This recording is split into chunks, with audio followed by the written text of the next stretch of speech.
Ben and I met when we were in high school. I was actually a cheerleader and known on the cheerleading squad as like Mama Ray. So I have just always had this huge heart to have kids. I went to the doctor's visit and I came out and I felt like it was just supposed to be a normal physical. But then the doctor called me. He just said, well, you have about a 0.01% chance of having kids. When I heard that, my heart sank.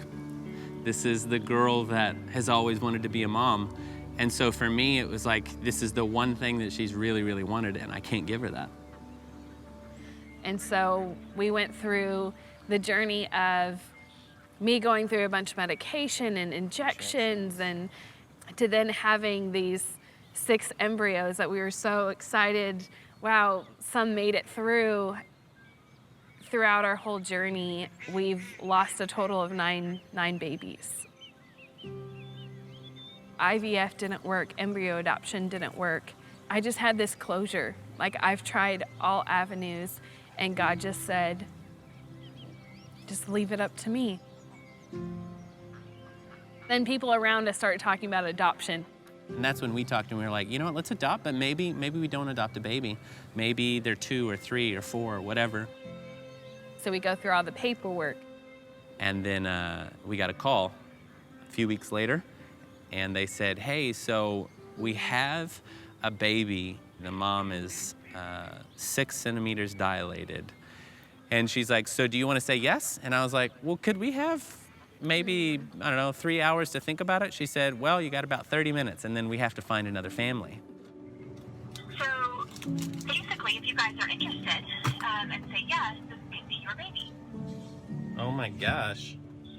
Okay. Well, we want to say yes to this.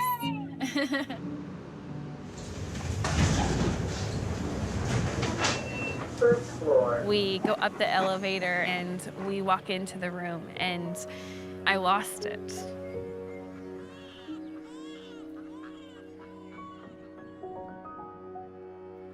So I just remember looking at the birth mom and just asking her, what was your reason to place your baby up for adoption?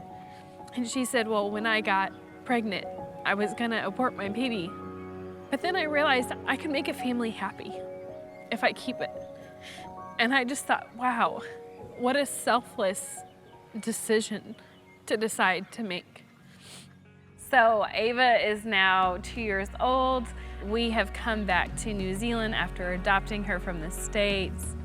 And I think the hardest part going through this journey is that you often hear all the stories around you of everybody else finally having their moment. And you're asking yourself, when is my moment? Talk and have a conversation with God. That moment will come. He's writing your story. And you will have an impact, and you will connect with people that nobody else can connect with because of what you've gone through. So just know, your moment's coming.